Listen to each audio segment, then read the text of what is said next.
Bonsoir tout le monde. Je ne sais pas si vous avez remarqué, mais avec Hollande, on croit devenir fou. C'est-à-dire qu'on a passé les 6 premiers mois de l'année à expliquer qu'un père est un homme, qu'une mère est une femme, qu'un enfant est conçu par une femme et un homme, que moralement il n'est pas acceptable dans notre société que des femmes louent leur ventre ou que des gens achètent des enfants. Et des choses extrêmement basiques acquises dans la civilisation humaine depuis des millénaires, et on s'est retrouvé à devoir les redémontrer depuis le départ. Ça nous a complètement rendus fous. Et aujourd'hui, on est dans un débat du genre, l'armée française n'a pas vocation à aller défendre des terroristes d'Al-Qaïda, par exemple. Des terroristes qui sont créés et contrôlés par des administrations totalement hors contrôle et agissant complètement dans l'illégalité dans l'establishment américain. C'est quand même pas compliqué à comprendre, mais il semblerait que ce soit quelque chose de compliqué. Maintenant, ce qui se passe, c'est qu'il faut savoir que Hollande va mettre l'armée française dans une situation extrêmement merdique. Il y a plusieurs points que j'arrive à identifier. Le premier point, c'est qu'il faut savoir que ces terroristes commettent quotidiennement des crimes contre l'humanité et des crimes de guerre. Et c'est quelque chose qui est extrêmement bien documenté aujourd'hui parce qu'ils filment eux-mêmes et ils mettent leurs crimes sur Internet, ou des fois c'est la population civile qui filme également et partage. Si l'armée française va sous les ordres de François Hollande participer à ces crimes-là, ou bien aider, ou couvrir, ou protéger, ou couvrir les arrières de ceux qui commettent ces crimes-là, eh ben, l'armée française, chaque militaire de l'armée française, chaque responsable, peut être poursuivi devant le TPI, par exemple. Alors effectivement, aujourd'hui, Hollande est au pouvoir, Hollande est président, mais dans quelques années, il ne le sera pas. Il faut bien le comprendre. C'est quoi le pouvoir aujourd'hui de quelqu'un comme Valéry Giscard d'Estaing, par exemple, ou comme Chirac, ou comme Sarkozy? C'est quoi ces gens? Ces gens sont, aux yeux de la loi, des particuliers. C'est des justiciables comme tout le monde. Donc en fait, aujourd'hui, c'est vrai qu'il est président, il te dit d'aller aider Al-Qaïda, tu peux peut-être le faire, mais dans quelques années, il ne sera plus président, les dossiers seront étalés partout dans le Canard enchaîné et autres journaux, et il sera très difficile de dire « ouais, mais c'est lui qui m'a dit ».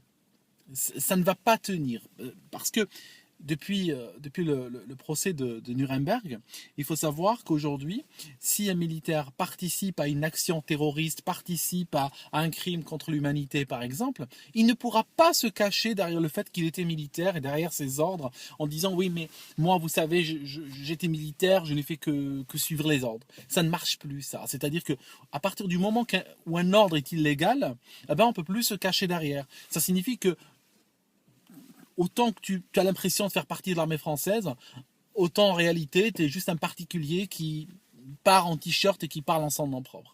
Quand tu seras devant le tribunal, c'est exactement ça qui va arriver. Et il faut savoir une chose, puisque je vous parle du TPI aujourd'hui, du tribunal pénal international, il faut savoir deux choses importantes. Vous n'êtes pas à pied d'égalité avec les Américains, parce que le TPI ne revendique aucune, si vous voulez, ne revendique aucune juridiction sur les soldats américains. C'est-à-dire que le TPI n'a été créé, n'a été soutenu par les Américains que parce qu'il leur a signé un chèque en blanc dès le départ. Ça signifie que, par exemple, si un jour ça passe devant la justice, et ça peut totalement passer, parce qu'il suffit d'un groupe de Syriens, il suffit d'un groupe de particuliers, il suffit d'une association qui saisissent le tribunal pénal international en citant des gens qui ont participé à ça, parce que les terroristes tchétchènes et tout ça, bon, on pourra jamais les rattraper, mais si tu es français avec pignon sur rue, c'est clair que tu deviens une easy target, comme on dit. L'Américain avec qui tu étais, lui, il a l'immunité vis-à-vis de ce tribunal. Il faut savoir aussi que pour tous ceux qui font de la politique et tout ça, l'immunité, d'accord, la dernière fois que j'ai vérifié, elle ne protégeait pas contre les poursuites au TPI, elle ne protégeait pas contre les crimes de guerre, elle ne protégeait pas contre les crimes contre l'humanité. Ça ne couvre pas du tout. D'accord? Donc l'immunité parlementaire peut te protéger par exemple si tu commets des malversations financières ou autres. Je pense que même c'est pour ça qu'elle a été créée. Mais autant, si tu décides par exemple de participer à une entreprise terroriste à l'échelle internationale, à mon avis, si tu regardes sur le plan purement légal, l'immunité parlementaire ou toute autre forme d'immunité ne peut pas être évoquée. Donc ça c'est aussi un autre point. Autre point auquel j'ai pensé, j'y pense depuis ce matin en fait. Autre point auquel j'ai pensé, c'est le fait que, si vous regardez bien, il y a une confrontation entre la Russie et les États-Unis. Imaginons que par exemple Poutine veuille aller à l'escalade. Bon, c'est un homme très raisonnable, c'est pas lui qui irait en premier à l'escalade, mais imaginons qu'il veuille montrer son sérieux. Imaginons qu'il veuille dire, ok, je suis un homme d'affaires, j'ai l'argent et je vais vous montrer. Donc, imaginons qu'il veuille donner une sorte de gage de crédibilité dans une sorte d'escalade militaire. Comprenez que la Russie a attaqué les États-Unis, ce n'est ni dans l'intérêt des États-Unis, ni même dans l'intérêt de la Russie. Les Russes savent très bien qu'une guerre avec les États-Unis, ce n'est pas quelque chose qu'ils souhaitent faire à tous les coups. Donc, ils frappent qui? Imaginons qu'il y a une coalition, il y a une force, il y a les États-Unis et il y a les Français. Mettez-vous à la place de Bush, tu frappes qui? D'accord?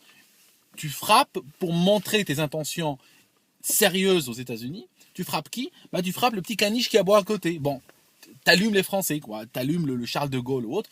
Et puis tu dis, bon, non, c'est pas le Charles de Gaulle.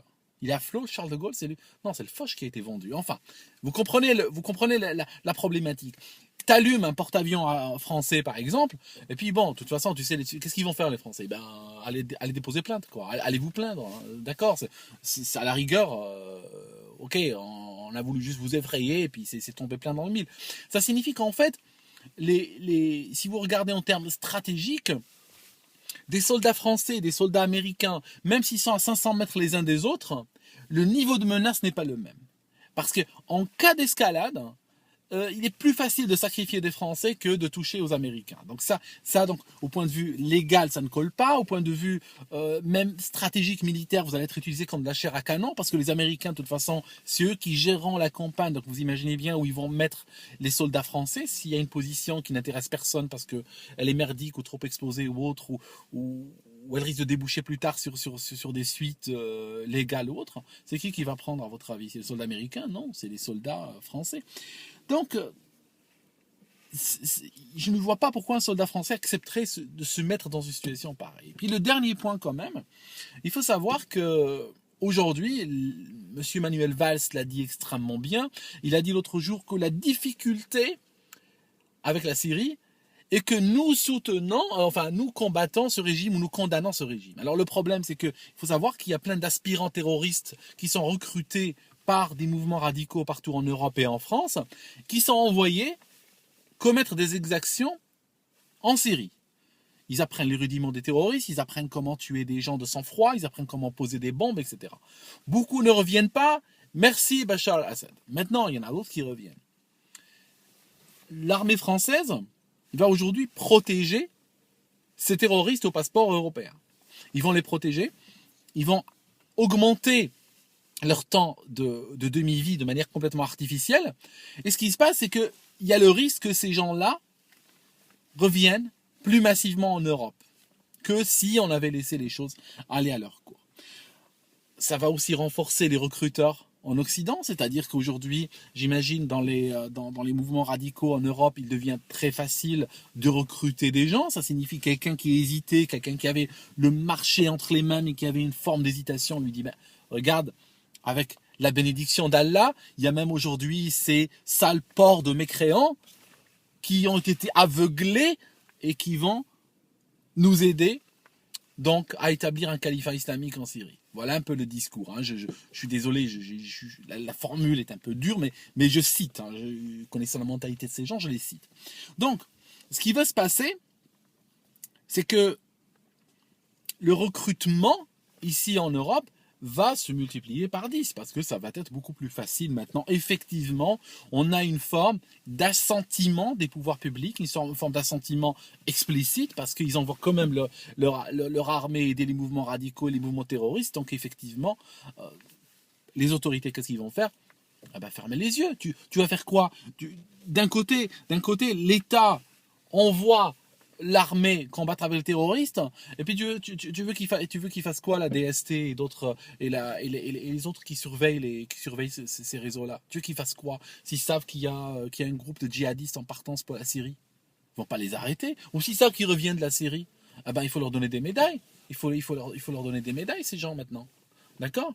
Donc, en fait, ce type, Hollande, est un gars, à mon avis, complètement, qui a son brain qui est complètement câblé à l'envers, quoi. Mais le truc, c'est que maintenant, il est aux commandes et je sais pas, il va faire beaucoup de dégâts. Il va faire énormément de dégâts et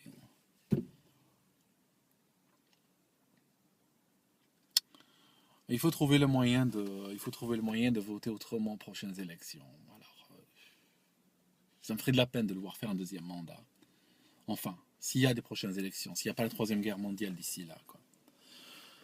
Ok, les mecs, je vous laisse. D'accord, et puis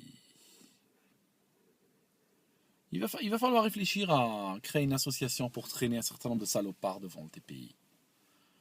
Vous savez, le truc, c'est que quand on traîne devant le TPI, ta vie devient très merdique. Parce qu'un jour, par exemple, tu es en voyage, tu es en transit dans un aéroport, tu sais jamais quand est-ce que ça peut te tomber dessus. Et puis, tu as deux flics qui surgissent. Et puis qui disent, en français approximatif, vous êtes monsieur Intel? Toi, tu dis, oui, suivez-moi s'il vous plaît. Tu vois, ils sont très polis comme ça, avec une politesse un peu affectée. Tu comprends? Ça peut arriver à tout moment, en fait. Et puis après, tu dors. Tu dors où? Tu dors aux Pays-Bas, je pense. Tu dors aux Pays-Bas. Bon, ils ont de la buzz gratuite, mais je sais pas si elle arrive en tout. Elle peut arriver, c'est pas un problème. C'est... Je pense que n'importe quel groupe de citoyens touchés ou ayant connaissance d'un crime contre l'humanité peuvent saisir le tribunal international. Ça mérite réflexion, ça. À bientôt.